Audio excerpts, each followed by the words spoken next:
ભારતના આધ્યાત્મિક વારસાને નવી ઊંચાઈ આપતું એક મહત્વાકાંક્ષી પ્રોજેક્ટ બિહારમાં વિકસાવવામાં આવી રહ્યું છે, વિરાટ રામાયણ મંદિર।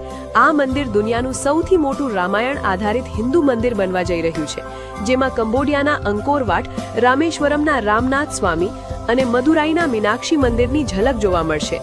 પટનાના મહાવીર મંદિર ટ્રસ્ટ દ્વારા ₹500 કરોડના ખર્ચે વિકસાવવામાં આવી રહેલા આ મંદિરમાં 270 ફૂટ ઊંચું મુખ્ય શિખર, 1080 ફૂટ લંબાઈ, 540 ફૂટ પહોળાઈ અને 22 મંદિરોનો સમાવેશ થાય છે। આ મંદિર 20,000 ભક્તોને એક સાથે બેસીને પૂજા કરવાની વ્યવસ્થા કરશે અને તેમાં વિશ્વનું સૌથી ઊંચું 33 ફૂટ અને 210 ટન ભારે એક જ ટુકડામાંથી કોતરેલું કાળા ગ્રેનાઇટનું શિવલિંગ સ્થાપિત થશે। જૂન 2023માં શરૂ થયેલા નિર્માણમાં હાલ તીવ્ર ગતિએ કામ ચાલી રહ્યું છે અને 2026-2027 સુધીમાં પૂર્ણ થવાની શક્યતા છે।